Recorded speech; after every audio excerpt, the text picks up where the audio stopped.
ଜିଲ୍ଲାର ବହୁ ଜାଗାରେ ଏବେ ଜାଡ଼ ସହିତ ଘନ କୁହୁଡ଼ି ପାଇଁ ସାଧାରଣ ଲୋକଙ୍କ ଜନଜୀବନ ଅସ୍ତବ୍ୟସ୍ତ ହୋଇପଡ଼ିଛି।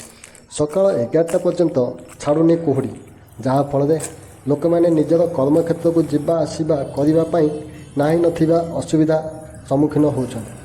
କୁହୁଡ଼ି ଯୋଗୁଁ ମୁହଁକୁ ମୁହଁ ଦେଖାଯାଉନି, ଯାହାଫଳରେ ଯାନବାହନ ଦୁର୍ଘଟଣା ହେବା ସହିତ ଚଳାଚଳରେ ବିଭିନ୍ନ ପ୍ରକାର ବାଧାପ୍ରାପ୍ତ ସୃଷ୍ଟି ହେଉଛି।